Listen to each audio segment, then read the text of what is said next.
रहमान सल्लल्लाहु ताला अला मुहम्मद व अला आलिहि व सहबिहि व बारिक वसल्लम। स्टूडेंट्स, आज हम question number 23 financial accounting BCom part 1 written by MRF and Suhail Afzal वो जो है वो करने जा रहे हैं। चैप्टर नंबर ये 11 है एडजस्टमेंट के साथ। आज हम इस चैप्टर का ये लास्ट क्वेश्चन करने लगे हैं। पेपर के पॉइंट ऑफ व्यू से आपके इतने ही क्वेश्चन काफी हैं। अगर आप इनको अच्छे से तैयार कर लेंगे तो इंशाल्लाह आपके पेपर में आने वाला क्वेश्चन इन्हीं क्वेश्चन में से कोई एक क्वेश्चन होगा या इन जैसा कोई क्वेश्चन होगा। तो आप लोग बेहतर है कि प्रीवियस तमाम लेक्चर्स हैं उनको अच्छे से अंडरस्टैंड कर लें ताकि आपको किसी किस्म का कोई प्रॉब्लम ना हो। और वैसे भी फाइनल अकाउंट का हर क्वेश्चन कुछ ना कुछ न्यूनेस लिए होता है अपने अंदर। सो प्रीवियस तमाम क्वेश्चन को अच्छे से अंडरस्टैंड करना बहुत जरूरी है। तो आज के क्वेश्चन की समरी जो है उसको देख लेते हैं। आज के क्वेश्चन में स्टूडेंट्स कुछ पुरानी चीजों के साथ साथ उसमें कुछ नई चीजें भी ऐड की हैं। मिसाल के तौर पे हम जो है वो एडवर्टाइजमेंट को अब तक इनडायरेक्ट एक्सपेंस कहा करते थे, लेकिन आज जो है वो इनडायरेक्ट एक्सपेंस नहीं है, ये एसेट है। क्यों एसेट है जी? भाई ऐसे खर्चे जो कंपनी को ह्यूज अमाउंट के साथ करने पड़े और वो वाले खर्चे बार बार ना करने पड़े। मिसाल के तौर पे वैसे तो एडवर्टाइजमेंट कंपनी बार बार करती है, लेकिन जब एक चीज को फर्स्ट टाइम कंपनी मार्केट के अंदर इंट्रोड्यूस करवाती है, उस इंट्रोडक्शन के ऊपर जो पैसे लगते हैं वो वाले पैसे जो है वो कंपनी के लिए डेफर्ड कॉस्ट होते हैं, वो एक एसेट होता है। तो आज जो है वो एडवर्टाइजमेंट एक्सपेंस एक एसेट है। हमें कैसे पता चलेगा ये एसेट है कि नहीं है या एक्सपेंस है? तो याद रखिएगा आपको एडजस्टमेंट से पता चला करेगा। जब एडजस्टमेंट में वो ये कहे कि आप एडवर्टाइजमेंट का कुछ हिस्सा राइट ऑफ कर दें तो फिर तो वो एसेट है। इसका मतलब जो हम राइट ऑफ करेंगे उसको एक्सपेंस बनाएंगे, बाकी को एसेट लिखेंगे। और अगर वो कुछ भी नहीं कहता एडजस्टमेंट में, सिर्फ ट्रायल बैलेंस के अंदर जो है वो इसको लिख देता है एडवर्टाइजमेंट को, तो फिर जो है हम उसको अपना एक्सपेंस ही समझेंगे।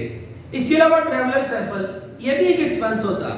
ये सैंपल है जो आप फ्री में देते हैं अपने सेलर को ताकि वो उसको इस्तेमाल करे और फिर उसके बाद जो है वो हमें ऑर्डर दे। लेकिन अगर इसके ऊपर भी सवाल के अंदर डेप्रिसिएशन मौजूद हो तो फिर जो है ये भी हमारा एसेट होगा। इसके अलावा स्टूडेंट्स कुछ स्टॉक का वो हिस्सा जो लॉस हुआ फायर से, तो उससे हमें इंश्योरेंस कंपनी कुछ पेमेंट कर रही है, ये हमने प्रीवियस में देखा। तो इसको आज मजीद जो है वो देखेंगे। प्रीवियस क्वेश्चन में ये था कि जितना लॉस हुआ वो सारे का सारा इंश्योरेंस कंपनी आपको दे रही है, लेकिन आज जो है वो कुछ हिसाब में इंश्योरेंस कंपनी दे रही है, कुछ नहीं दे रही। तो इसको क्या ट्रीट करेंगे ये भी क्वेश्चन के अंदर देखते हैं। इसके अलावा increase the bad debt provision to 2000। अब देखिए वो बाय वाली बात नहीं है, इसका मतलब वो बाय वाली स्टोरी खत्म हो गई कि इंक्रीज बाय, तो उस वक्त चेंज हो जाता सवाल। प्रीवियस क्वेश्चन हमने यही देखा था। इसके बाद जनाब हमारे पास इंश्योरेंस प्रीमियम है और बाकी तकरीबन चीजें सेम है। तो देखते हैं इस क्वेश्चन को कि यहाँ पर जो है वो चेंज क्या आया और हम उसको किस तरह एंटरटेन करेंगे। आज फिर आपको ये कह रहा हूँ, सवाल को हमेशा आप प्रॉपर फॉर्मेट के साथ करेंगे तो क्वेश्चन जो है वो सही माना जाएगा। तो जनाब हमें शुरू करना है ट्रेडिंग अकाउंट का, और ट्रेडिंग अकाउंट के लिए हमें जो है वो डायरेक्ट एक्सपेंस और डायरेक्ट रेवेन्यू चाहिए। और हमने ट्रेडिंग अकाउंट में सबसे पहले हमेशा ओपनिंग स्टॉक लिखना होता है हमारे पास जी बोले 32,000 और जी परचेजेस रिटर्न तो नहीं है बोले 1,71,000 और रिटर्न कितनी है 4,000 लेस रिटर्न 4,000 जी बेटा 1,67,000 और जी कोल गैस और पावर ये हमारी चीजें बनाने के एक्सपेंस है जी 9,000 वेजेस 23,000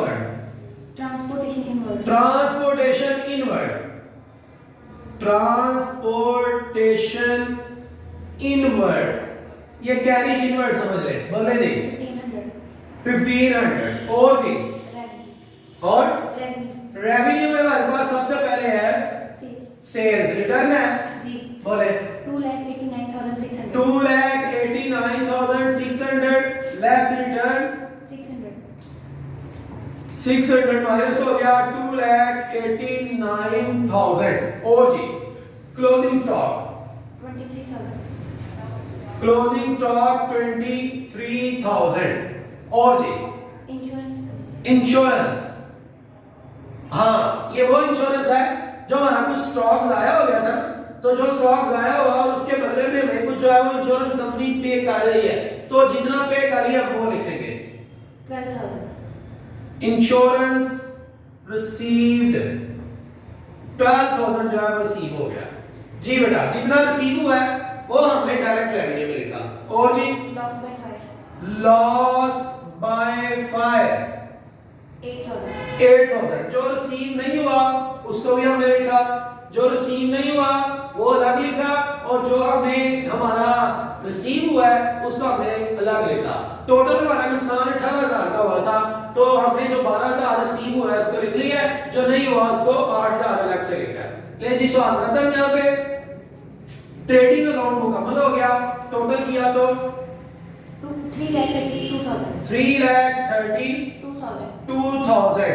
3,32,000 इसमें से माइनस किया ये सब तो हमारे पास जो जवाब आया इसको हमने कहना है ये हमारा ग्रॉस प्रॉफिट है कैरीड आउट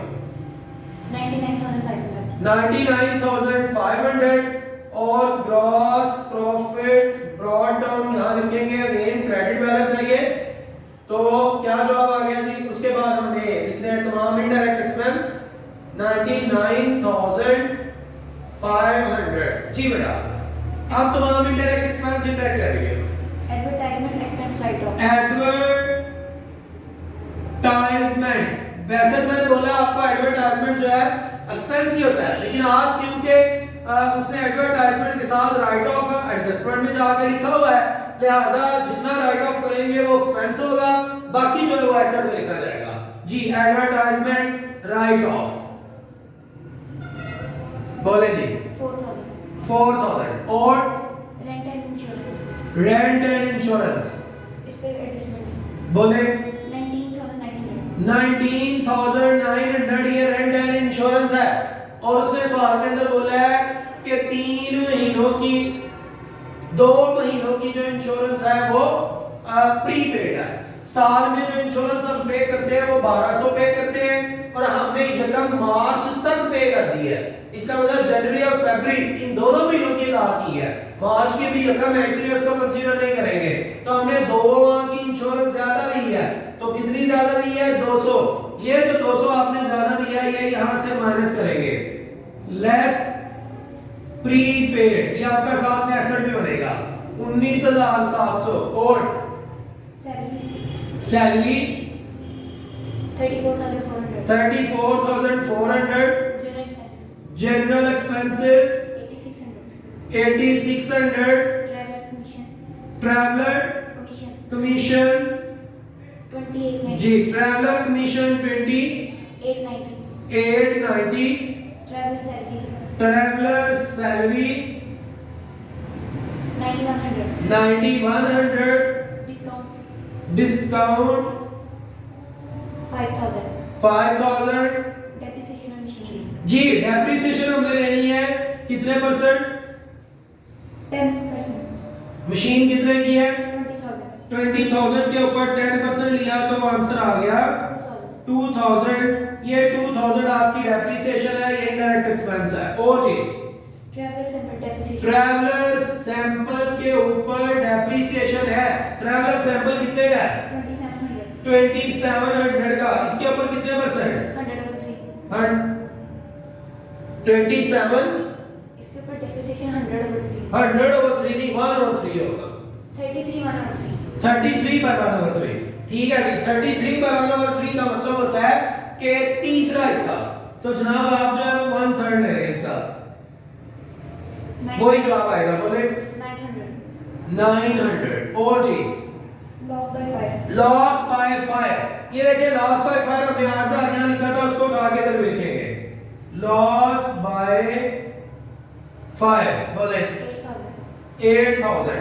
तो सर ये जो बाकी 12000 है ये वो है जो अभी हमने इंश्योरेंस कंपनी से रिसीव करना है, ये हम जो है वो एसेट साइड पर लिखेंगे। और जी प्रोविजन के लिए फार्मूला हमारे पास होता है और फार्मूले में हम लिखते हैं old provision plus old bad debts plus new bad debts plus new provision. ये जो जवाब आता है इसमें से हम माइनस कर देते हैं ओल्ड प्रोविजन को और इस जवाब को उठा के लिखा जाता है। बोले जी ओल्ड बैड डेट कितने हैं? नहीं है। न्यू बैड डेट नहीं है। New provision 2000। Old provision 600। Answer 1400 को उठा के हमने यहां पर लिखना है जी 1400। ये है provision for doubtful debt. Provision for doubtful debts. Total में वही आप लोगों ने प्रॉपर पूरे स्पेलिंग लिख रहे हैं जी। बस टोटल किया तो 1,19,100 1,19,100 कैसे? ये तो 99,500 है। ये भी डिसाइड है। नहीं इधर रेवेन्यू में है डिस्काउंट। शाबाश। डिस्काउंट जो है वो हमारे पास जनाब डिस्काउंट रिसीव जो है वो रेवेन्यू है। बोले 1800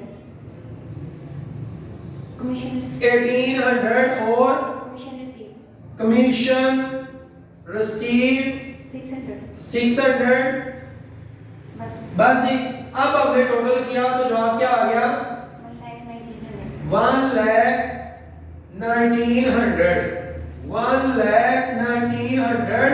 इसमें से माइनस किया तमाम एक्सपेंसेस को तो जो जवाब आया उसको हमने कहना है ये नेट प्रॉफिट है। Transfer to balance sheet. Spelling मुकम्मल लिखने आप लोगों ने। बोले 5,910। अब जो है वो बैलेंस शीट पे हमारे पास सबसे पहले करंट एसेट्स जी। करंट एसेट हमारे पास कौन कौन से हैं? कैश इन हैंड हमारे पास करंट एसेट है 1 लाख 110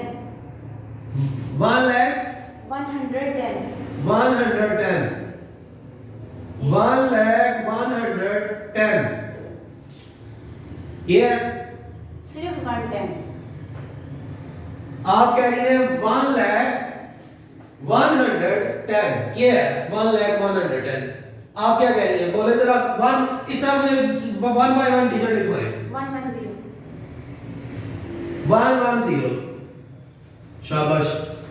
और कैश एट बैंक 2000 और डेटर्स 14,600 लेस करेंगे न्यू प्रोविजन को और वो है हमारे पास 2000। आंसर आ गया 12,600। क्लोजिंग स्टॉक हमारे पास है 23,000 और हमारे पास प्रीपेड इंश्योरेंस है।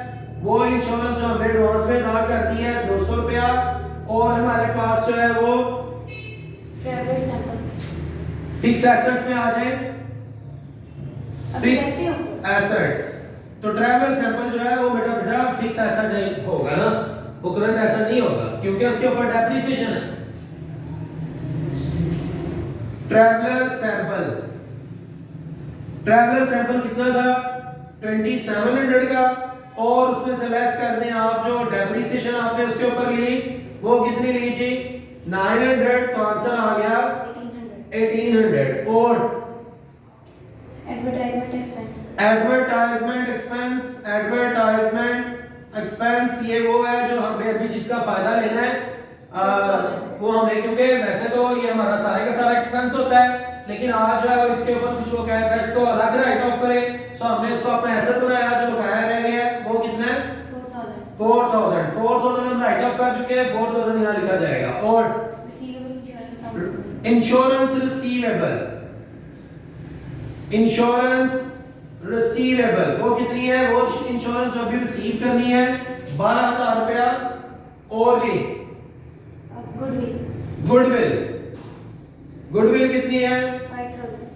5,000। और प्लांट एंड मशीनरी के ऊपर डेप्रिसिएशन भी है।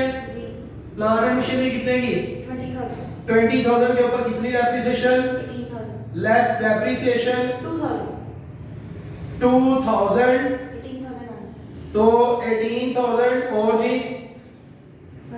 बस हमारे पास और करंट एसेट के बाद फिक्स एसेट और अब करंट लायबिलिटीज। करंट लायबिलिटी में हमारे पास जनाब Ali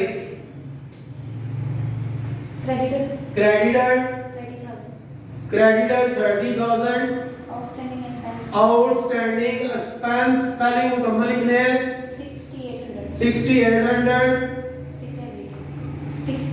fix liability, fix liability में हमारे पास कौन कौन सी लायबिलिटी है? कैपिटल कैपिटल कितना? 41,000, 41,000, इसमें ऐड करना है नेट प्रॉफिट को। नेट प्रॉफिट है 5,910 और हमारे पास ड्राइंग्स माइनस की ड्राइंग। ड्राइंग कितनी है? 5,000 और 41,910, आंसर 41,910। 910। ये स्टूडेंट्स हमने अपना आज टॉपिक कंप्लीट कर लिया है। ये जितने क्वेश्चन इसके इंपॉर्टेंट थे वो सारे हमने किए हैं। अगर आप ये तमाम क्वेश्चंस को अच्छे से अंडरस्टैंड कर लेंगे इंशाल्लाह ताला फाइनल पेपर जो है वो इसी में से होगा। आपको अगर कोई प्रॉब्लम है, किसी किस्म की कोई चीज समझ नहीं आई तो आपके लिए जरूरी है कि आप उसको क्लियर करें। आप कमेंट करके पूछ सकते हैं, आप मुझसे मेरे व्हाट्सएप नंबर पर रब्ता कर सकते हैं। और इसको अच्छे से अंडरस्टैंड करने के लिए बहुत ज्यादा जरूरी है कि डे फर्स्ट से तमाम लेक्चर्स जो है वो सुने जाएं। Thanks for watching. आफ्ताब बतारियो।